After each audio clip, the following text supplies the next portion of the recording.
Look, she's fantastic. The humanitarian argument is a little silly.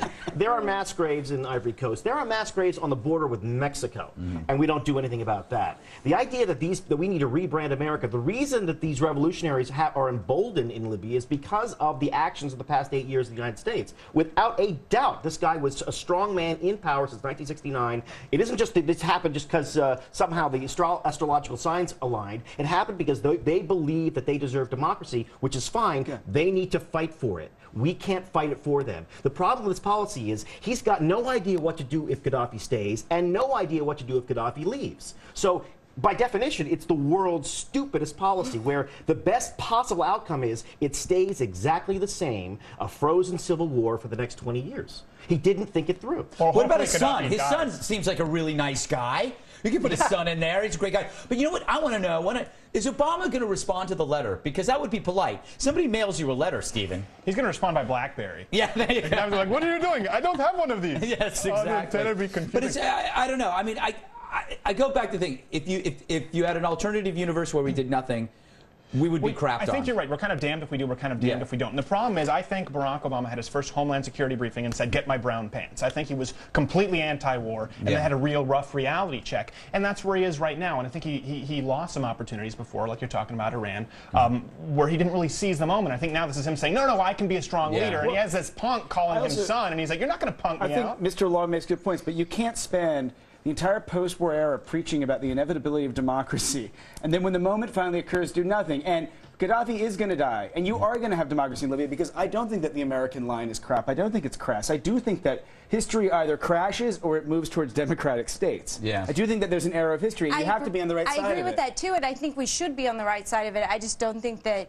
this no-fly zone was the way. I think go big or go home. Like, do one extreme or the other. I'm like that. Totally should have been there earlier. I'm like that with dating. I always felt when I was watching this that this was a casual relationship when it should have been more serious. Right. Like, you know, if you're going to go on a date, you bring flowers. You bring I bring lawyers. Yeah, bring lawyers. Exactly. But it and of course, there was a lot of humanitarian disasters with and open graves when you were dating. Yeah, exactly. It's true. But you know, to me, this was almost like speed dating, like just kind of showing up and seeing what's out there and going, maybe I'll hang out there for a little bit and leave. Have no idea who the person is, and they could be an absolute crazy. Exactly. The rebels, it's like speed dating. You don't have time to get to know them. And I think that's wrong. All right, you know what? We talked so long on this that we didn't even get to the other story. What? No. Such a good story. Was it Sad Cat again? Yeah, it was Sad. It was the whole story of Sad Cat. Okay, all right. Okay. Coming up, what's the best IRA for your dog? Dana Vachon discusses his new book, My Dog is Richer Than You. Hey, it's Couples Looking Coupley. Get a room, jerks.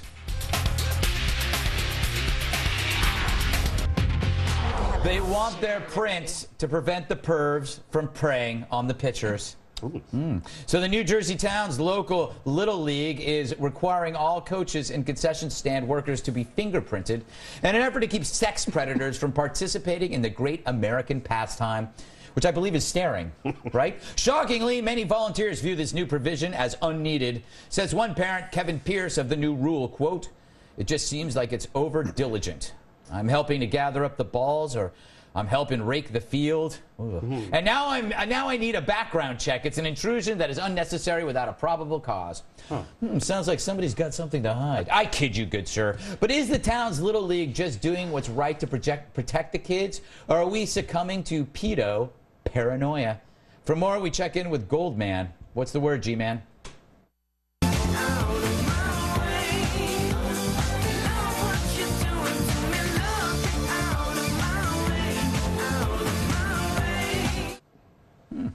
With this lousy economy, you cannot go wrong with that gold man. It's a good investment. It really is. It's a great investment. Anyway, he comes to your house. Just pay like $150,000. You get the gold guy. Really? Yeah. Does he dance at my house? It's so slimming. It is. It's extremely slimming. Yeah. So, Dana, as a concerned father of 4, you must think this is a good idea. I think it's terrible, actually. I mean, when I wasn't a great athlete growing up, there was this guy who used to come to the games, a pair of mesh shorts, members-only jacket, pair of transitions glasses. And he would root for me, bring me treats. You know, take me back to his place for pointers. Dana, that was me. Wow.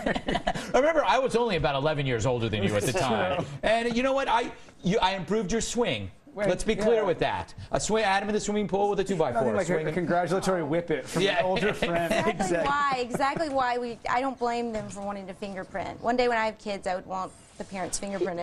But You could have one of those teeny little kits, you know, like that you buy at the Toys R Us. They could do that, and it won't be, someone who just wants to rake. Get fingerprinted at the Toys R Us? I don't know. Wait, are you going to dust your kid? No, Matlock just kit dust for kids? Wait, no, I don't know. I mean, what this But they're is fingerprinting the for guy who kids. sells the snacks. Look. But he could be a molester. Look, if a you're snack the first thing you do when molester. Tyson- If children you're are selling snacks. snacks swear, at a Little League game, you made some choices in the past. There's some stuff. But most of the people that sell snacks at the Little League game, aren't they the parents? Well, generally? They're going to put Right. Boo Radley out of business. Depends. I think this is one of those things, it's only an intrusion if you decide for it to be. It's like people going on a private website, posting this insidious comment, and when it's deleted, they're like, oh, censorship, free speech. Like, well, you don't have to be there. Yeah. And if this really cuts down on the paneled vans pedophiles, I mean, good for them. Maybe they have to up their game, buy some name brand candy, but... My mom Stop. once called the police on a dude thinking he was a pedophile, but he was just a really unattractive parent. I mean, Gedney Park, so many freaks hang out 1995. at these places. I would rather be safe than sorry. Yeah, I'm with you, Elise. You know what? I think that it can't hurt to. There's always weirdos in your neighborhood. This keeps weirdos away because they don't want to be fingerprinted. That just makes sense to me. Is that Big Brother-esque? Maybe so. Look, the smart weirdos don't have a history. Look, I've seen all the movies. Yes, that's And in true. all the movies, I it's saw like, The Woodsman. it's always a super conservative, usually Christian businessman with no previous history. So you're basically talking about me. I'm not talking about you. Yes, exactly. And interestingly, he described every Law and Order episode of the last 3 years. No, it's true though. It's where I get my info. every cliched pedophile Right. is a conservative evangelist or something like that. And they say like a Bible verse before they do it. Sherry and broadcloth turns pedophilia into mentoring. Really, I had no idea. That's right. That is so true. Just ask the British. But I would go to the games when I was not on the team because I liked the concession stand food. Who didn't love that microwave pizza, the little round single serving pizza? Sure, it was depressing because that was my dinner and I didn't have a home life. And you shared it with a 9-year-old. Yes, I had to. You didn't like the camaraderie of the lads and the smell of the locker room? I got tired of being pantsed. Yeah. Up until like I was 30. We were talking about Livia 5 minutes ago. I know, and then I think it's a good idea. I think it's a good idea to fingerprint. I think anything that helps parents feel safer, and you got to let your kids go out into the world. Why not have that information? I think it's a good idea. And I think the people that think it's a bad idea are probably bad people. They're all pedophiles. They're all pedophiles. If you were worried about being fingerprinted, then you're probably a criminal. Yeah? Yeah, that's good. Yeah, that's good. That won't generate any mail from my libertarian friends. I'm kidding. Not everybody who gets fingerprinted, doesn't get fingerprinted is a criminal, but maybe they are. I think they are. Who's to say? All right. Do you have a comment on the show? Email us. It's redeye@foxnews.com. We handled that topic intelligently. And you leave a voicemail on my direct line. Call 212-462-5050. And still to come, the halftime report from TV's Andy Levy. He loves sharing. He does love sharing. He loves sharing. And mentoring. Yes. Tonight's halftime report is sponsored by hot air balloons, the oldest successful human flight technology invented in 1783, where air heated by flame is trapped in a large fabric bag. Thanks, hot air balloons.